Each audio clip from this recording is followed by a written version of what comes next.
You're listening to the Shared Security Podcast with Tom Eston and Scott Wright, exploring the trust you put in people, apps, and technology.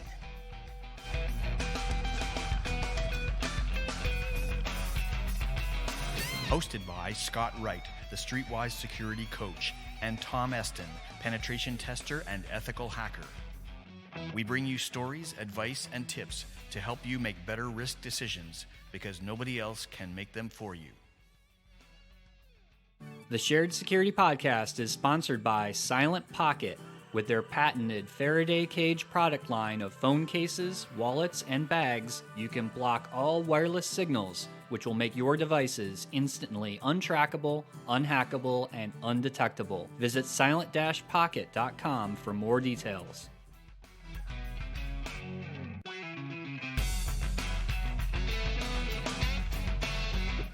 My wife with her key uses the entire internet with their private data. Oh my God, how is that on Facebook? You put it there. Just remember that.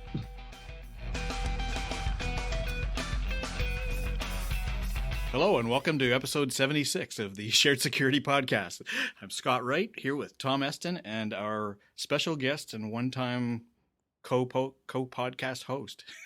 That was smooth. Kevin Johnson. Welcome, Kevin. Welcome, Tom. Afternoon. Welcome back, Kevin.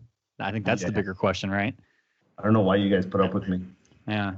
If you don't remember, Kevin used to, I think, co-host the show. We'll call him a co-host. Sure. But, he was a co-host at one point, and we missed him, so we wanted to bring him back as a special guest so we can hear about all of Kevin's opinions about all the topics going on in the world today. Everything, all the topics. Everything. Unicorns. And a little fun fact about Kevin may be the biggest Star Wars fan I think I have ever met. He's giving me the middle finger through the video right now. Am I right, Kevin? Sorry? Am I right? Are you the biggest Star Wars fan on the planet? No, I am not the biggest Star Wars fan in the planet. That would be Steve Sansweet of Roy Cho Obi-Wan. I am a Star Wars fan. I'm also a member of the 501st Legion, which I think is what your reference is. Yes, it is.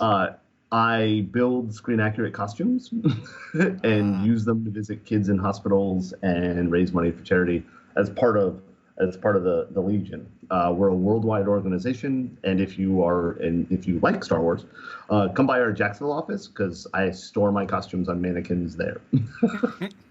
And I also hear you make your employees build your costumes. I do not. Is that correct? My employees okay. build my costumes. They help me, and let's be clear that half of them are also members of the 501st and are building their own dang costumes at the same time. Nice. Okay. Yeah. All right. Excellent. Well explained. Very well explained. So I think the intent of having Kevin on was to get his wise views on some of the current news stories. Yeah. Wise views? Oh, we're in trouble.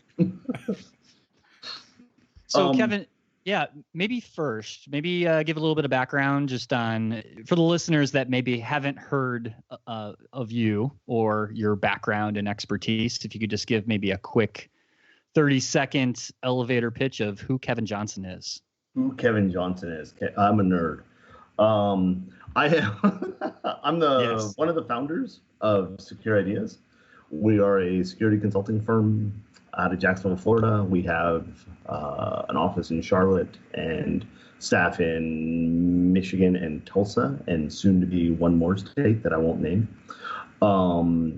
because he's getting an offer letter today. So we do a lot of stuff, pen testing, everything else like that. We do training.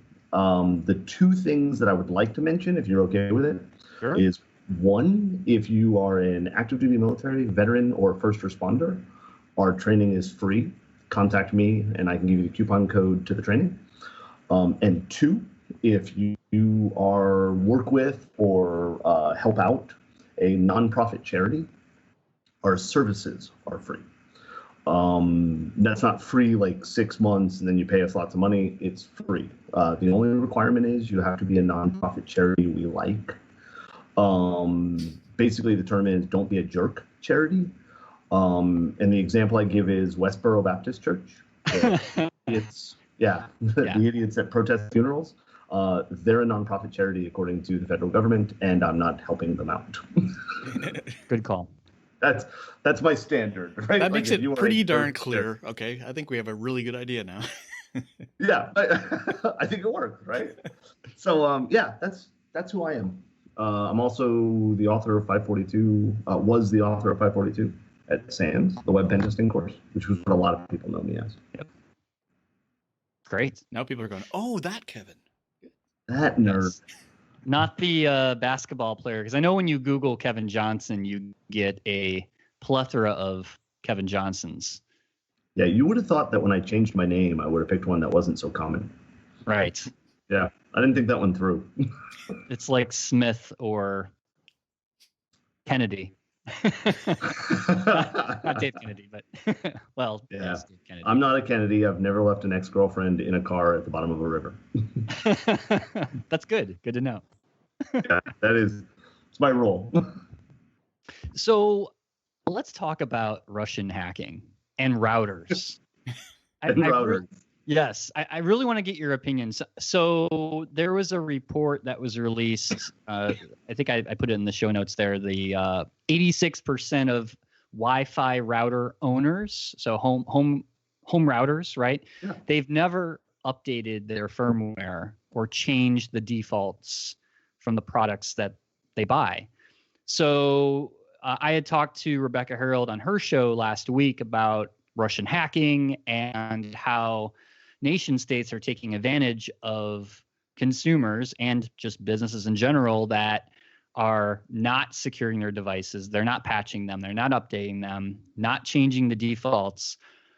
What's your take on that? Do you think that this is going to change anytime soon, or is this kind of a history repeats itself kind of thing? I think the survey is wrong. I Yeah? think it's completely wrong. Because I think that a number like 86% is way too low. Yeah, I believe that. Yeah, I believe that most of the people they asked, they said, "Did you change the defaults?" People are like, "Yeah, of course I did," and they're lying. So they wouldn't look silly.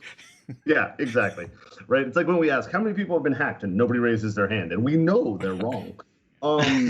So if we ignore that idea, if we go with the number as just a guess, this is one of those no duh moments for me, right? Like people buy consumer grade devices and don't harden them. Let's be honest. Equifax didn't harden their systems. Why would we expect Grandma Sue to harden hers? And no, I don't think it's getting any better. With one exception, I believe that the vendors, some of them, are actually making it better, but they're doing it in a way that actually I think is going to cause more problems. My house, I have the Eero, it's EERO. Okay. Yeah, the mesh, blah, blah, blah, whatever. Yep. That's what I've deployed at my home. Ooh, you have sensitive information about me. And yeah, go ahead and try and hack Kevin now. Just remember, we can forget the professionally in professional evil.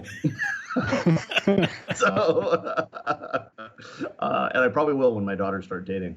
But I have the Eero router and routers, and I set it up, and hey, last night we updated your firmware and did this, and they're pushing the vendor pushes updates. I don't pay for that. I don't like they have a Eero Plus. I haven't turned that on.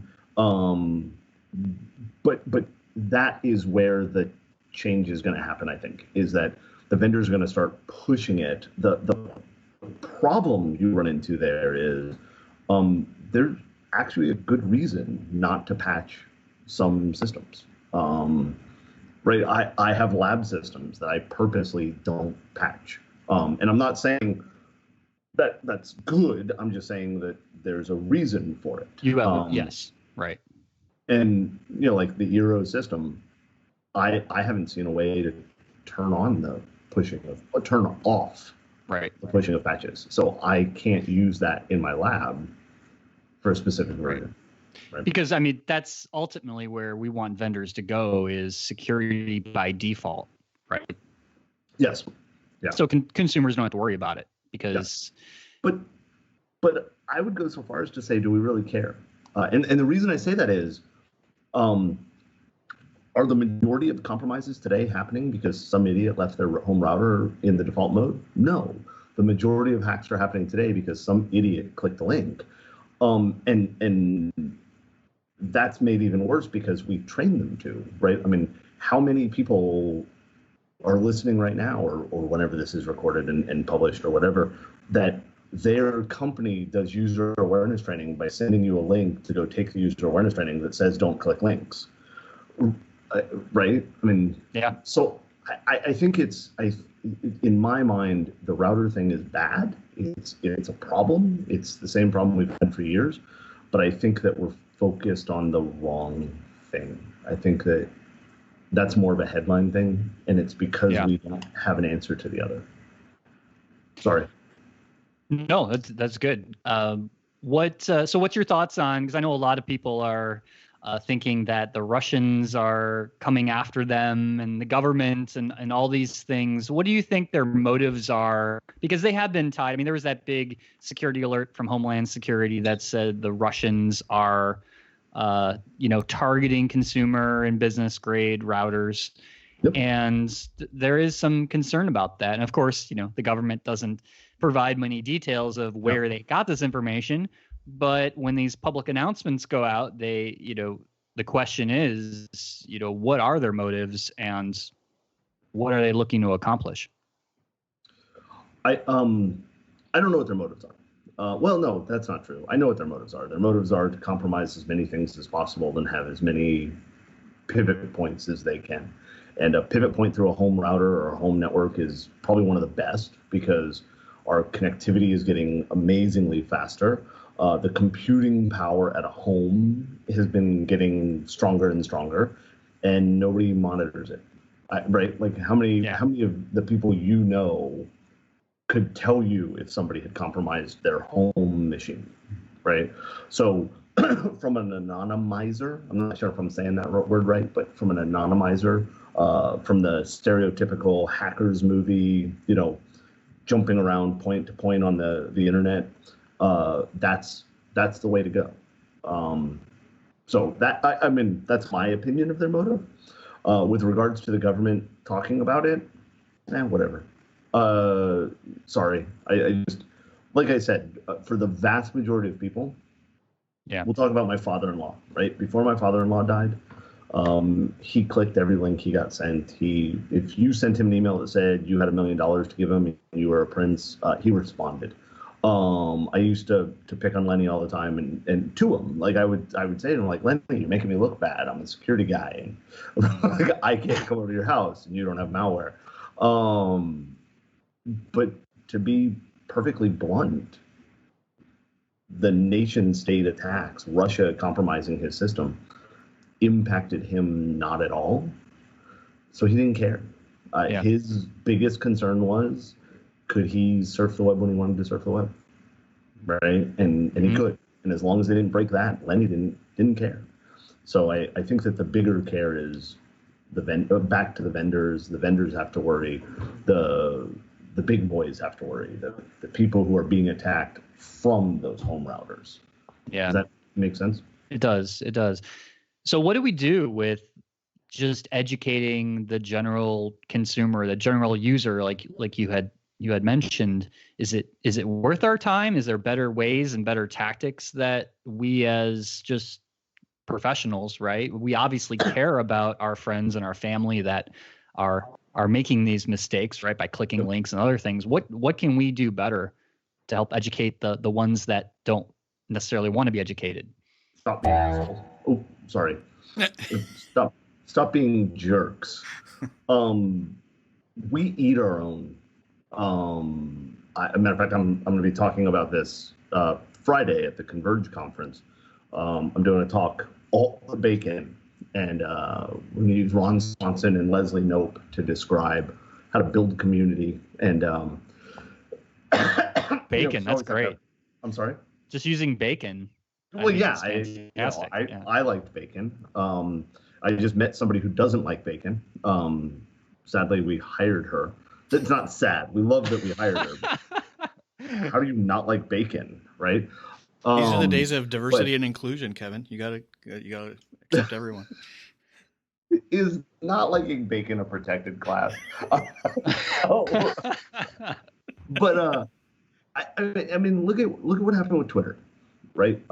Yeah. And I know that this is not home users, whatever, but when Twitter's made a mistake, they started logging plain text passwords. They immediately reacted to it when they found out about it.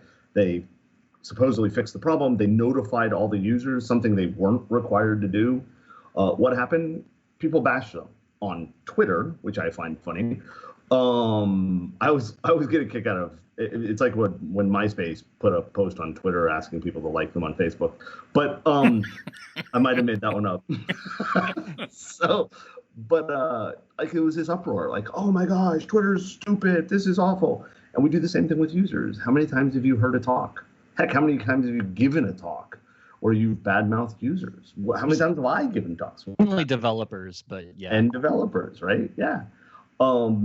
We have to get nicer. We have to recognize the fact that the vast majority of people don't care about the things we care about, and that's okay. Not everybody has to know what a Gamorrean guard is for my life to be happy.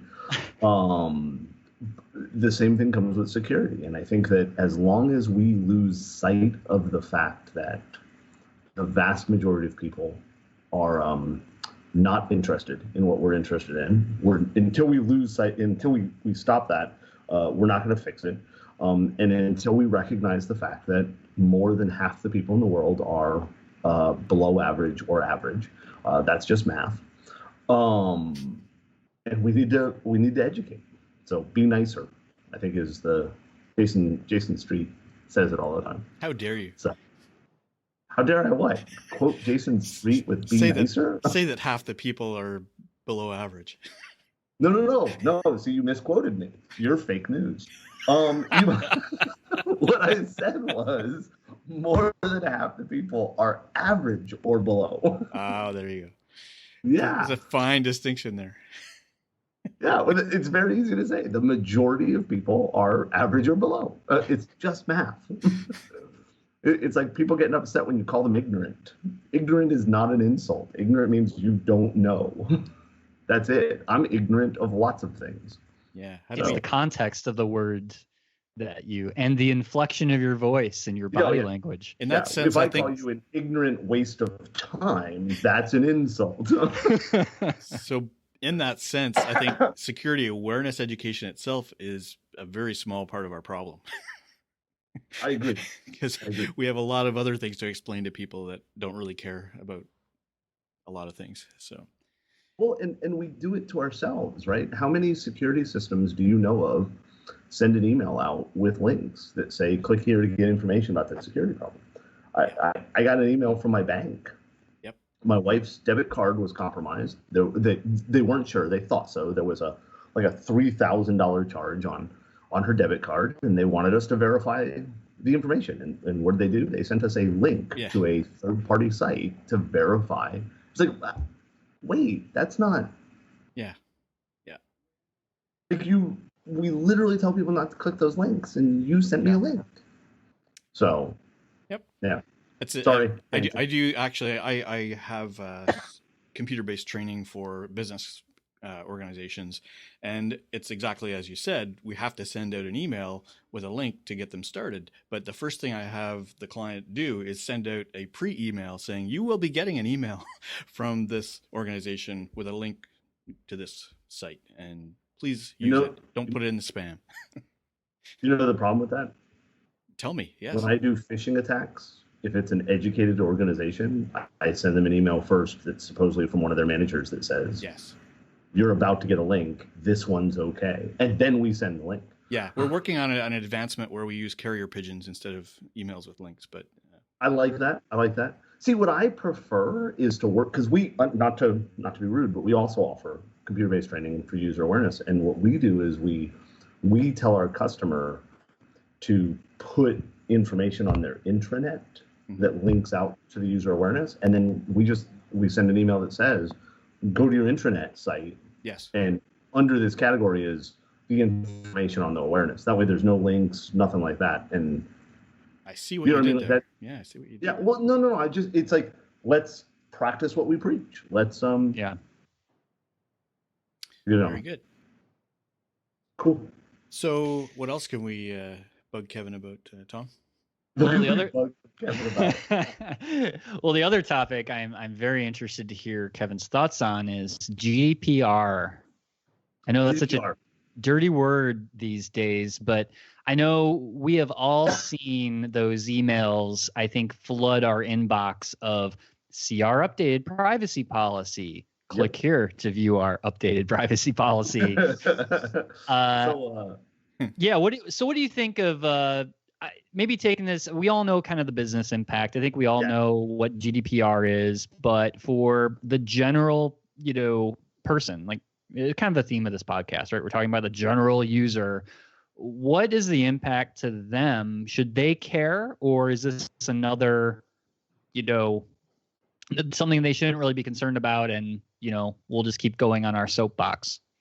I think they should be concerned, but I think that and I want to be very clear and very blunt. I'm probably the wrong person to ask because I'm very opinionated about privacy and the misconception of what privacy means. That we have a lot of issues. I believe that GDPR is going to be let me try that sentence again. I believe that for the end user, for the common person out there, GDPR is going to be the same as the law in California that says you have to label rooms that are storing things that cause cancer. And for people who don't know, there's a law in California that if you are a business or a building owner and you have a utility closet that has chemicals in it for cleaning, that California has deemed those to be known to cause cancer. And I don't know, I'm not trying to play wishy-washy words, but that you have to label that closet. And so what happened in big parts of California, how I found out about it was I went out to California for a job, and every building had a sign outside that said, this building contains items that are known in California to cause cancer. And so I asked somebody, I'm like, what is that? What is this, a nuclear building? What? And they were like, oh no, it's just easier. Instead of labeling every single closet and running the risk that you may miss one, in which case there's huge fines and whatever. And I don't know how huge is. Instead, they just slapped a label on the outside of the building that said, somewhere in the building, there's things that cause cancer. So we had a law that had good intentions. And I'm not doing a liberal, conservative, political crap. I'm just, the law had good intentions. Let's warn people about problems with their health. And the law got so convoluted and so difficult to implement correctly that people cheated. And the signs meet the legal requirements. I mean, that they're there. And now the question becomes, okay, do they pass another law that makes it more specific, or where do you stop? And as a classic libertarian, I have different issues with that. But I think GDPR is going to be the same thing, right? And I think your description of what the common people are getting, I feel like common people sounds insulting, but how about peasants? I've got 47. I'm sorry. Peasants? No. Wrong word. Peasants, the serfs, the people who will carry my throne. But all they're seeing is a bunch of emails that say our privacy policy is updated. And I think they're not going to read it, though, right? One, they're not going to read it.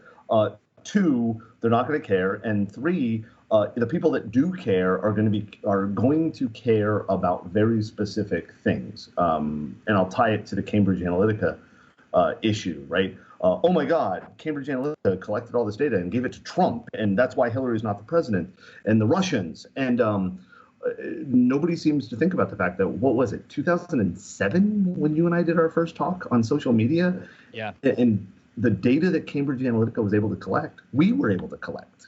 That wasn't a breach. That was the way the API works. And so we have this uproar, but the uproar is very, very, very specific, right? And then all we have to do is some hand waving and, hand out key lime pies. Don't ask, I don't know. Key lime pie just popped into my head. And people go away happy. And so Twitter updated their privacy policy. Everybody's happy. I think it was the article you linked. Sonos announced that their speakers and their cloud-based service is GDPR compliant. I don't care. Great. Right? Will my streaming be affected? Right, exactly. They're not going to care. And so I think that GDPR it's got good intentions. I also found out last night that GDPR adherents, maybe that's not the right word, don't have a sense of humor.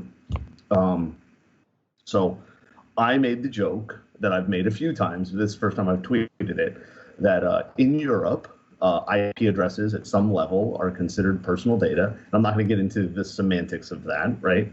And so I announced the world's largest data breach, my tweet of the IP address 127.0.0.1. And it was a joke. It totally was a joke. On Facebook and Twitter, I had multiple people lecturing me on what that Now meant. you've done it. I got private messages from people that they thought better of me, that I should probably know that 127.0.0.1 is obviously not personal data, because it's everybody's IP address. It was like, guys, it was a joke. They're not funny. They did not think it was funny. So, which I will admit made me laugh harder. So I guess you can't claim that there's going to be a lag in the Sonos audio as it goes over to Belgium and back. Oh, that's funny. So, sorry. Good job upsetting the entire security community once again, Kevin. It was not the entire security community. Okay. It was only some. When I upset the entire security community was when I said stop printing T-shirts that say there's no place like 127.0.0.1. Nobody calls that home. The T-shirt should say there's no place like tilde. You are a nerd. Look at that. I've made the joke for years, and John Strand just tweeted it out. I am such a nerd that the guy that used to take my lunch money still does. But he makes a damn good Subway sandwich. Man, what about NSA? All that surveillance. That's what they're for. And by the way, I'm in Maryland right now. Let's badmouth the NSA. You're probably being tapped right now. Hello, where's Kevin? Kevin. Where'd you go, Kevin? Where are you? Exactly, right? Like all of a sudden the window gets kicked in my hotel room. It's red splatters on the ceiling. Oh man, the NSA and their metadata. Okay. I mean, I'm not saying it's okay. I'm just saying, why are we surprised? The entire purpose of the NSA is to monitor stuff, right? And I'm not saying that they should do everything they do. I'm not saying they've never overstepped. I'm tired of the false hand wringing and carrying of clothes every time it comes out that the NSA collected more data. If you want them to stop collecting more data, stop electing idiots. It's a stupid example, but I've been hearing a lot lately about girls' clothing not having pockets. And that's a big problem. And I agree. Let me be clear. I have 2 daughters, and I don't understand why they don't have pockets. And the way we solved the problem is we stopped buying girls' pants. Because obviously the manufacturers aren't listening. And that doesn't make it okay. That just means they're not listening. Let's point at Washington. I can do it right now. They're over that way. We get mad that the NSA is collecting metadata. By the way, that article you linked also commented that They've reduced the number of full taps they've done. That's good. I'm happy to hear that.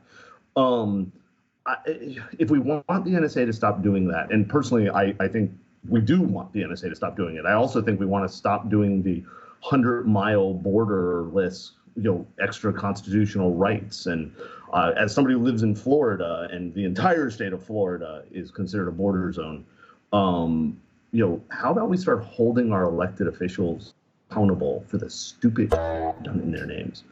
And I'm not talking Republican or Democrat or Obama or Trump or any of that.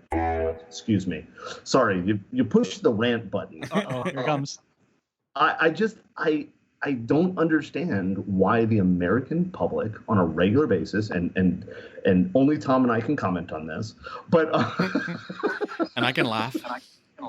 Exactly. Or cry. Yeah. We seem to have like ADHD of politics. And today we're mad at Clinton, and tomorrow we'll be mad at Trump, and the day after that we'll think they're both heroes, and the next day we'll be furious. And I can bring up any topic you want to, and I can point at where we've been in an uproar, and then Kim Kardashian showed her ass on Twitter, and nobody was in an uproar anymore. And I don't mean to be rude, but I've never wanted to see Kim Kardashian's ass. And I'm sure there's lots of people who do, but I'm not one of them.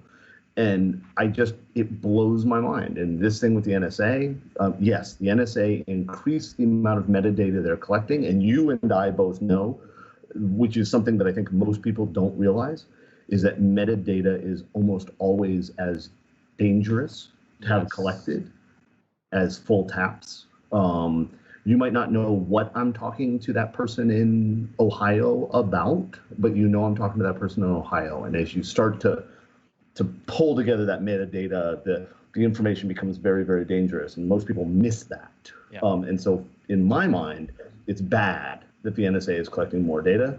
I do think, though, there is a good thing about it, and that is they're collecting less full captures, and the reason I say that that's good is I'm a very firm believer in my rights and my right to unreasonable search and seizure.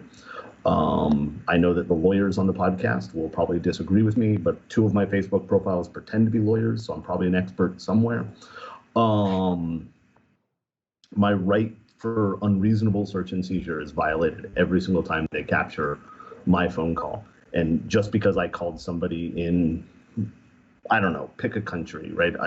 My daughters and my wife are obsessed with Korean dramas, so I'm probably on some list somewhere for being a North Korean mole. And I'm sorry, that's a rambling thing about I hate it, but we don't seem to care enough to actually solve the problem. We blame whoever is currently in the big White House and let it move on. You are on a list somewhere. You're definitely on the list of known hackers. I am on so many. And I'm on that list too. So yes, you are. Matter of fact, I think you put me on the list. I think I did. Yeah, I associate with you, so automatically I'm on whatever list Kevin's on. I'm on, and now Scott. Congratulations, and you're Canadian. Yeah. Oh well. He's done. It was next thing you're going to tell me he's a Canadian Muslim and he's going to be on the ban list. Uh-oh.